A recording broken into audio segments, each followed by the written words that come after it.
कल्पना करो, 48 दिन से तुमने कुछ खाया नहीं है, सामने रखा है जिंदगी का आखिरी निवाला, और उसी पल 3 आवाजें आती हैं, महाराज हमें भूख लगी है।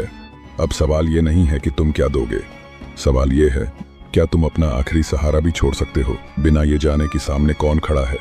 ये कहानी किसी देवता की नहीं है, ये कहानी एक ऐसे इंसान की है जिसने भगवान को ढूंढा नहीं, भगवान को इंसानियत में दिखा दिया।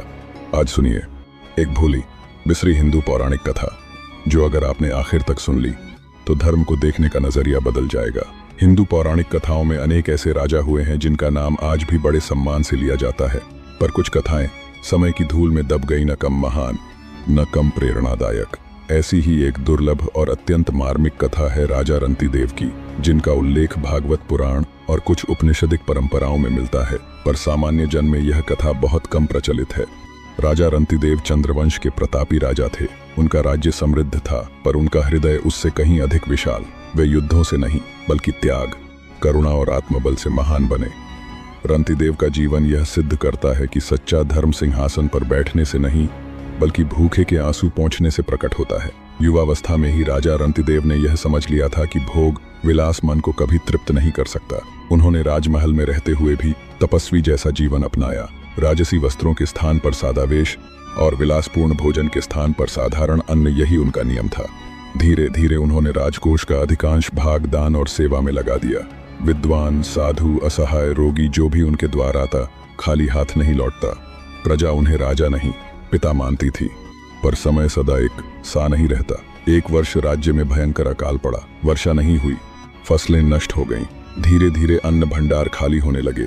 राजा रंतिदेव ने सबसे पहले महल का भंडार जनता में बांट दिया, फिर अपने लिए भी वही नियम रखा जो प्रजा के लिए था, भूख को सहना पर धर्म को नहीं छोड़ना।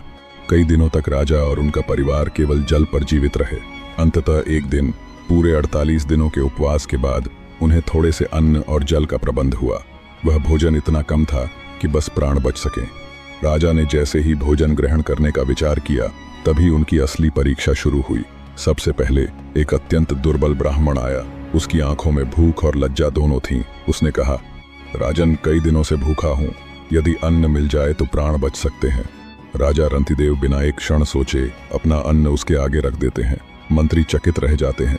महाराज, यह तो आपका अंतिम भोजन था। राजा शांत स्वर में कहते हैं, यदि मेरे भोजन से किसी का जीवन बच सकता है तो मेरा भूखा रहना भी धर्म है। अभी राजा जल ग्रहण ही करने वाले थे कि एक शूद्र आया प्यास से व्याकुल। राजा ने अपना जल भी उसे दे दिया। अब राजा और उनका परिवार पूर्णतः निराहार थे। तभी एक घायल कुत्ता वहां आया, हांफता हुआ, आंखों में पीड़ा। वह राजा के पैरों के पास गिर पड़ा। दरबार में सन्नाटा छा गया। किसी ने कहा, महाराज, यह तो पशु है। राजा ने करुणा से कहा, भूख और पीड़ा जाति नहीं देखती।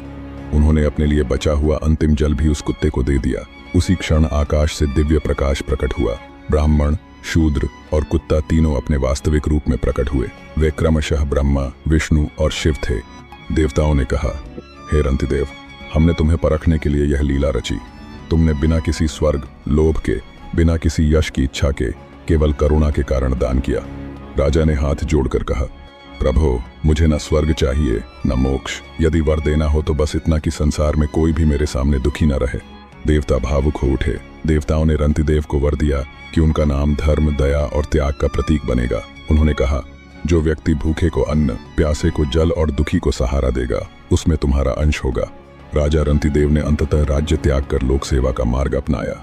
वे न किसी मंदिर में बंद हुए, न वन में, बल्कि मानवता के बीच रहकर तपस्या करते रहे।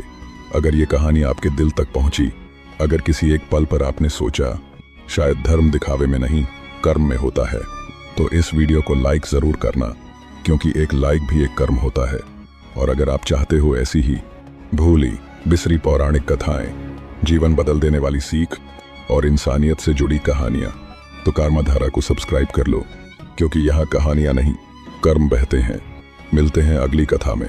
तब तक याद रखना, जो दोगे वही लौटेगा।